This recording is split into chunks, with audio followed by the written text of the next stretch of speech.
Okay, let's dive into one of the most epic stories ever told, a tale right from the heart of Greek mythology, the Trojan War. I mean, it's not just a story of heroes and gods, it's about a brutal, decade-long war that came to an end with, seriously, one of the most clever and devastating tricks in all of history. And that really is the big question, isn't it? How could this massive, fortified city, a city that held out for 10 straight years of siege, fall not to some huge army, but to a single deceptive gift? The answer is, well, it's just brilliant. So where does a 10-year war even start? Well, like with so many Greek myths, it doesn't begin on a battlefield. Nope. It all kicks off because the gods were meddling, and one person made a choice that would literally change the world. Right? So the story goes that at this big wedding for the gods, a golden apple gets tossed out, marked for the fairest goddess. And it all boils down to three: Hera, Athena, and Aphrodite. They pick a mortal, this Trojan prince named Paris, to be the judge. And he doesn't go for power or wisdom. He picks Aphrodite. And why? Oh, because of the bribe she offered him. Aphrodite's promise was just too good to pass up: the love of the most beautiful mortal woman on earth, Helen, who happened to be the queen of Sparta. Only one tiny problem: she was already married. So when Paris takes Helen back with him to Troy, the Greeks see it as this massive, unforgivable insult.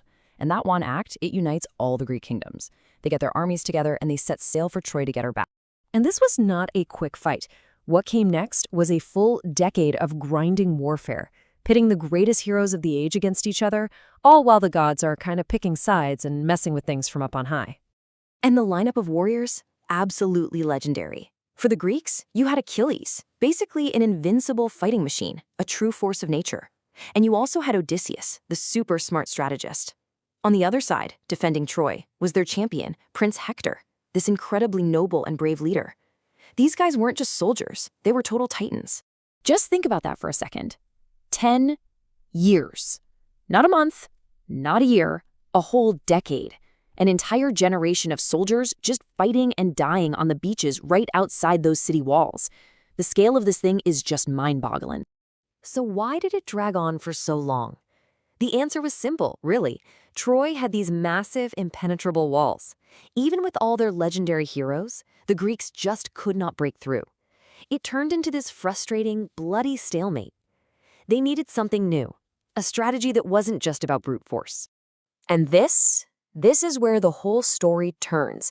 After 10 years of getting nowhere, one guy has an idea. Not for a bigger weapon, but for a smarter one.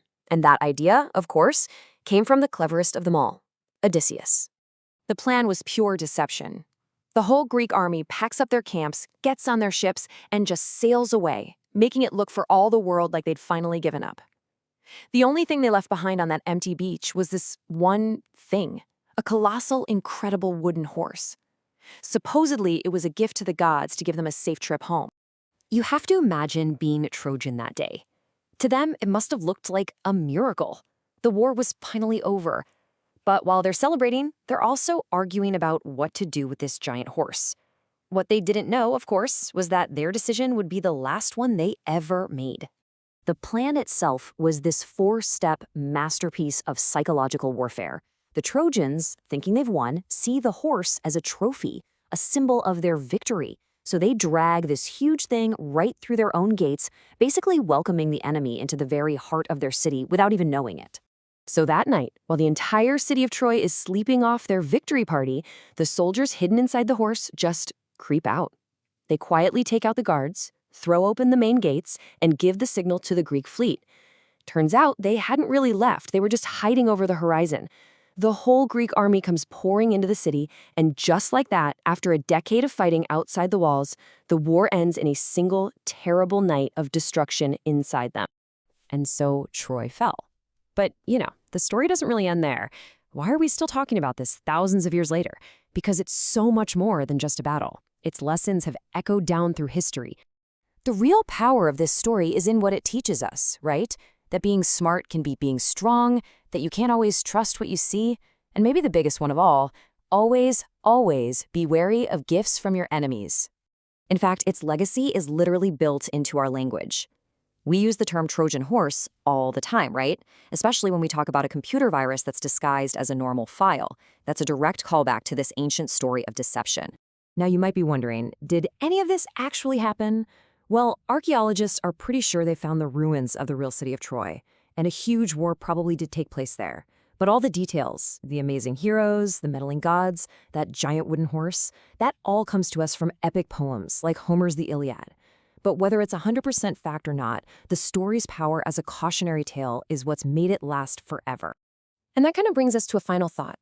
The original Trojan horse was made of wood, sure, but the idea, a threat hidden in plain sight, is more relevant now than ever. So the real question isn't just about ancient history, it's about right now. In a world of phishing emails and online misinformation, what are the Trojan horses that we all need to be watching out for?